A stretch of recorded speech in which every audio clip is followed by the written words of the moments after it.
منين ممكن لك تجيب من غير الدجاج والحوت واللحم كما كنعرفوا المصادر الحيوانيه بصفه عامه؟ عندك بزاف ديال المصادر النباتيه اللي حتى هي تقدر توفر لنا احتياجات ديال البروتين كامل. غير من بين المصادر اللي كاينين كاين العدس، كاين الحمص، كاين الفول، كاين كاوكاو، كاين اللوز، كاين السبانخ ولا لي زيبينار، الخضره فيها البروتين، البروكولي.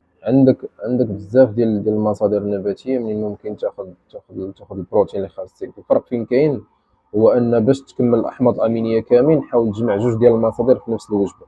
هذا الشيء اللي غادي دير. لا ما تحمق راسك تقول لا راه خصني اللحم والدجاج وهذا، والا راه ما ناخذش البروتين راه ما نكبرش العضله راه ما غنديرش. داكشي لا، ممكن تاخذ جوج ديال المصادر في نفس الوجبه ديال البروتين النباتي وتلقى راسك خديتي الاحماض الامينيه كاملين اللي محتاجاهم العضله ديالك. هذا ما كان فيديو خفيف باش نوضح للناس بين لهم بلي راه ماشي ضروري تحصر راسك